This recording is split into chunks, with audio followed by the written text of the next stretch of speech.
This video will demonstrate how to switch your T4 trimmer from using the leaf collector to using the trim saver. You'll need 2 half-inch wrenches for this process, or as you'll see in this video, we like to use power tools and socket sets when it makes things easier.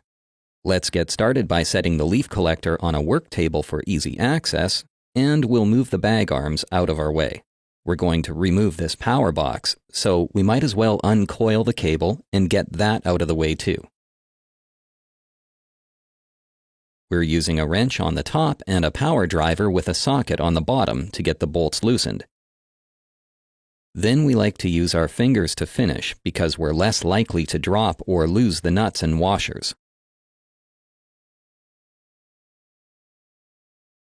Now we can focus on removing the impeller and motor assembly. We're using a half-inch socket on a power driver to remove all 4 nuts. We're ready to lift all this out of the stand, but before we do, we need to pull the electrical cable out through this hole.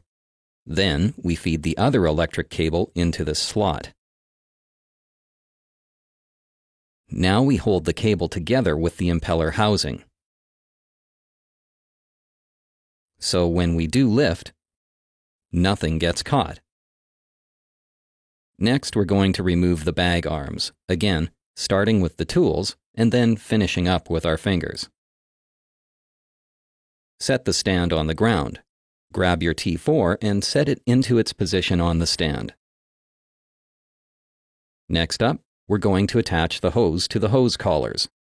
Lubricate one of the collar threads with some diluted dish soap. And I know what this looks like, but it does make it easier to hold the hose between your legs while you thread the collar on.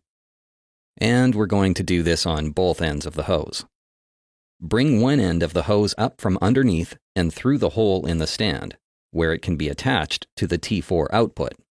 Attach the other end to the input on your trim saver, and we're ready to go.